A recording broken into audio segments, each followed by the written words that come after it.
let's leave the Avengers behind in all their forms and move on to the Defenders. Because speaking of characters who are no longer with us, Matt Murdock. The Charlie Cox starring Daredevil Netflix series ended its 3-season run in November 2018, and it's regarded as one of the best of the Netflix Marvel franchises. On Sunday, the rights to Daredevil officially reverted back to Marvel, and now they're free to bring old Hornhead back into the proverbial fold. And in the wake of this news, the hashtag #SaveDaredevil began trending on Twitter as fans desperately pleaded with Marvel Studios to bring the Man Without Fear into the Marvel Cinematic Universe. So my question to the panel is, do you want to see Daredevil in the MCU? Is now the right time for him? Is it overstuffed? Should he appear in a movie, maybe as Peter Parker's lawyer or something? Or should we save him for a Disney Plus series a few years down the line? And Jason, let's start with you on this one. I feel like bring him back now. You know, that cast, bring back the whole cast. That ensemble was so great. And I mean, I'm slightly biased because I'm friends with Deborah Ann Wall, but I still think that the show was great. Oh yeah, and I went to elementary school with the season 3 showrunner. Eric Olson to that show. Eric Olson, yeah, we've known each other since we were both like 6 years old. But anyway, bring back that whole team, because if you wait a few years, they'll recast it, and I want to keep that magic of that team. Yeah, and I mean, look, you've got the Multiverse of Madness coming up. You have J.K. Simmons back as J. Jonah Jameson. You have Jamie Foxx coming back as Elektra. Who's to say you can't bring back familiar faces? But is this the right way to go? Should they retread familiar ground? Should that earlier stuff be considered canon? Or do we just keep some of these same actors and trudge forward with like a new story like none of that ever happened? Emma, what do you think? I think you make it okay, because this is the thing about the Netflix series is they always danced the line of MCU canon. You know what I mean? Because I remember, for example, in the first season of Jessica Jones, and I believe in Daredevil as well, they very specifically reference like an event that happened in New York where all these buildings got destroyed. So they've always kind of lived in this nebulous, almost canon world. My only regret then, and like no offense to Trisha and Hellcat and stuff, but it does make me sad that like Carol Danvers couldn't be the friend of Jessica Jones, because that's who her friend is in Alias, the comic that Jessica Jones is based on.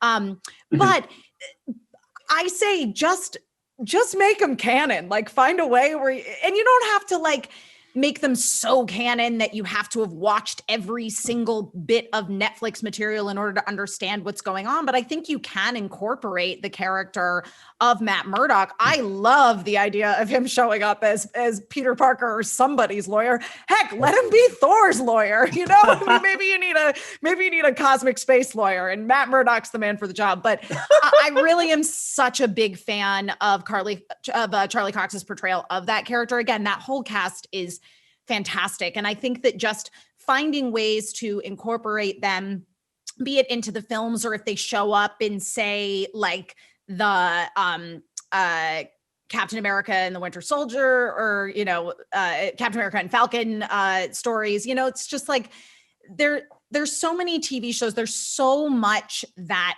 Marvel is doing with that IP right now in terms of on-screen kind of storytelling that I think you could very easily just incorporate them, accept that everything that's happened so far is canon. There's nothing in there, as far as I can recall, that's very specifically contradictory. So just but please have the same people play those characters, because I don't want this to be like a DC situation where it's like you've got all these years of the Flash TV show that people really like, and then they're like, well, we're just not going to have Grant Gustin be the Flash. And you're like, okay, cool. So what?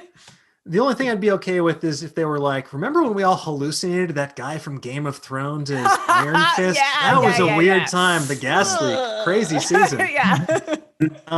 Let's see. Rex Gray in the chat says, I want to see Spidey go against D'Onofrio's Kingpin, which would just be fantastic. Vincent D'Onofrio did a terrific job bringing Kingpin to life on the small screen. Oh, he was so good. And John Embry, I really like this, would love to see a cameo in the She-Hulk series. I would venture that Matt could even be a recurring character. But Riley, what do you think about this?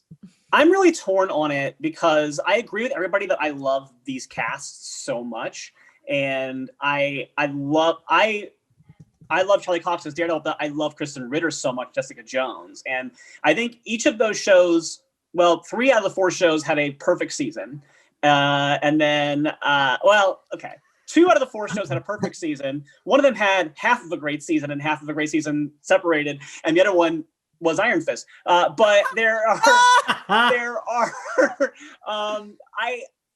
because there was that weird schism that happened in our world between Marvel Pictures and Marvel Television, where a universe that felt like it was connected kind of veered off into like its own, almost like an Ultimates universe and like a 616 kind of thing happening. It's going to be hard for me to rectify like the fact that none of the snaps seem to have happened in the MCU show, the Netflix shows. So I'm hesitant to.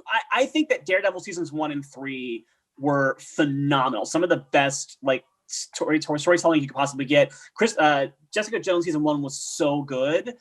I'm a little scared of trying to now like Frankenstein it back into the MCU and like ruining what was so perfect. So I'm torn between I love all these people and I want them all to keep working. And I think that you have perfect television that you don't want to ruin. So I'm really torn on it. And I almost would like to maybe, kind of like what Emma said, where you can maybe reintroduce these actors as these characters in the MCU and just find a way to write it so you can or cannot accept what happened in the other shows as like you don't need to have watched any of Daredevil seasons 1, 2, and 3 to get the Charlie Cox MCU Daredevil.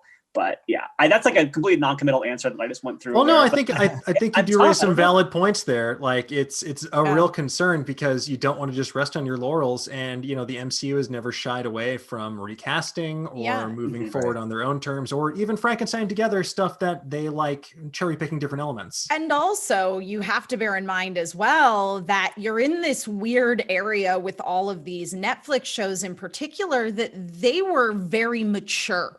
They were for a mature audience. And so something like that is not going to be able to live on a Disney Plus. So I do think that, again, the only way that you continue on with these characters is to kind of use them sparingly as accessories to other things. It is possible that they could do a full-blown story with these characters again. Again, they own the rights to them, but I'm with Riley of Daredevil seasons 1 and 3 are outstanding, and you don't really want to mess with that. You don't want to put Matt Murdock into a world where it doesn't mean that you can't tell mature stories, but you know, your average audience sort of target demo, I think, for a Disney Plus show is 12-year-olds. Now you treat 12-year-olds like they're very intelligent, but it's family friendly. Yeah, there's a level of trauma in Bullseye's background, especially in season 3 of Daredevil, that I think would be really hard to translate to an MCU audience.